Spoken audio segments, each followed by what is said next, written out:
करो, चलते फिरते किया करो, खाते पीते किया करो, उठते बैठते किया करो। बहुत लंबा पत्र है, उसमें महाराज जी ने 20 बार सिमरन शब्द का उल्लेख किया। कहने लगे अगर आप में गुरु के सानिध्य में बैठने का सौभाग्य मिला है तो 2 चीजें ऐसी हैं जो आपको गुरु की दया से जोड़ देगी। और वो 2 चीजें क्या हैं कि आपको गुरु की बात से अपने इस मन को साधने का तरीका जीवन में जान लेना है। और महाराज जी इस बात को और सरल तरीके से बता रहे हैं। कहते हैं हमारे आज के जो आधुनिक विज्ञान है उसमें एक बात बहुत जोरों शोरों से कही जाती है, और वो ये है कि आपके शरीर में परमात्मा ने एक बहुत सुंदर यंत्र बनाया है, लॉ ऑफ अट्रैक्शन। आप के अंदर एक ऐसी चीज है जो आप मांगोगे उस चीज को आप अपनी तरफ आकर्षित करोगे। आप जो भी चाहते हो वही चीज आपको मिलेगी, आज नहीं तो कल, कल नहीं तो परसों। इसका मतलब ये नहीं है कि आप अभी मांगने लगो, सीढ़ी उतरो और कहो नीचे तक मिल जाए, पर आपको वो चीज मिलेगी जरूर। ये आपके अंदर परमात्मा ने अंदर एक ऐसी शक्ति रखी है जिससे आप अपने जीवन की हर एक चीज प्राप्त करते हो। आप जिस चीज के सिमरन में लगे हो। पर महाराज जी एक बात कहा करते थे, दुर्भाग्य है लोग ये नहीं समझ रहे हैं सिमरन होता क्या है। सिमरन वो नहीं होता जो आप समझदारी से करते हो, सिमरन वो होता है जो आप हर वक्त करते हो। और हर एक इंसान हर पल हर घड़ी मन से कुछ कर रहा है।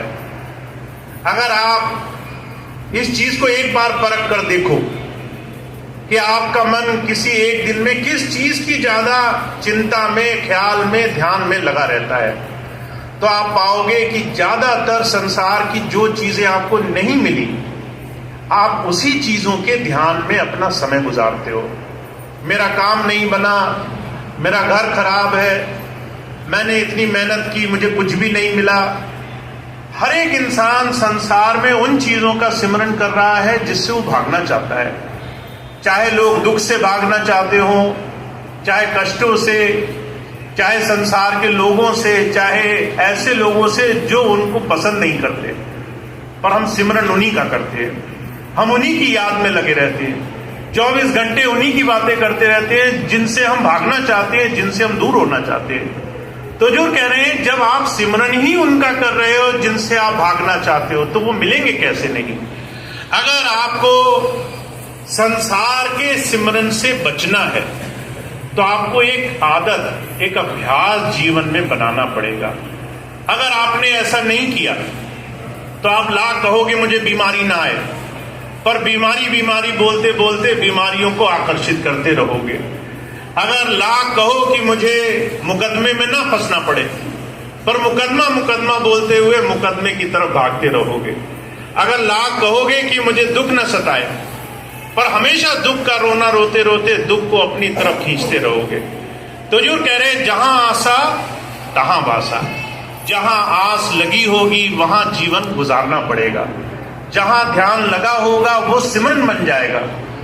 जहां मन टिका रहेगा वो मन में वास कर लेगा, उसी का मन में स्थान हो जाएगा।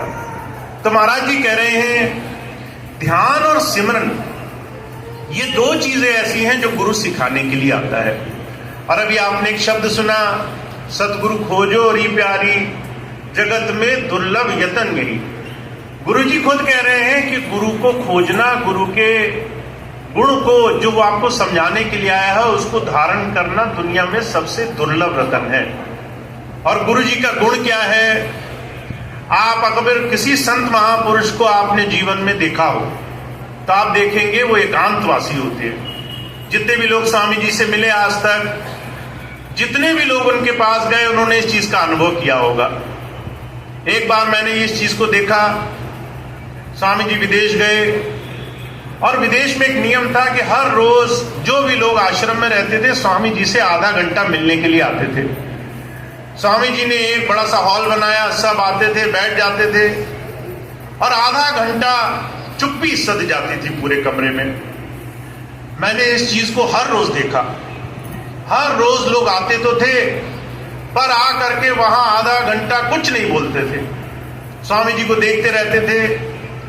मैं उस वक्त छोटा था, मैंने एक दिन स्वामी जी से पूछा, मैंने कहा इतनी दूर आए ये लोग, ना आपसे कुछ बोलते हैं, ना पूछते हैं, ना सवाल करते हैं, ना जवाब मांगते हैं, ये इतनी देर बैठकर करते क्या है? स्वामी जी कहने लगे, ये जो है अपने इस समय का सही सदुपयोग कर रहे हैं। मैंने कहा सही सदुपयोग कैसे हुआ? कहने लगे ये जानते हैं कि गुरु के पास आकर के दो चीजें ऐसी हैं जो आपको गुरु से जोड़ेंगी। पहली चीज आपका रिसेप्टिव होना, आप गुरु से ग्रहणशील कुछ पाने के इरादे से बनकर गए हो, और उसके लिए सबसे बड़ी चीज है आपका दर्शन जो आप गुरु के साथ कर रहे हो, उसके सानिध्य में जो बैठ रहे हो और उससे जो आप सीख रहे हो, वो आपके जीवन में बहुत बड़ी धरोहर है। तो स्वामी जी के साथ जो भी बैठा, उसने कई बार देखा स्वामी जी कई कई देर तक मौन में बैठे रहा करते थे, जल्दी नहीं बोलते थे। अगर आप पूछो तो बोलेंगे भी उतना जितना आपको उत्तर चाहिए।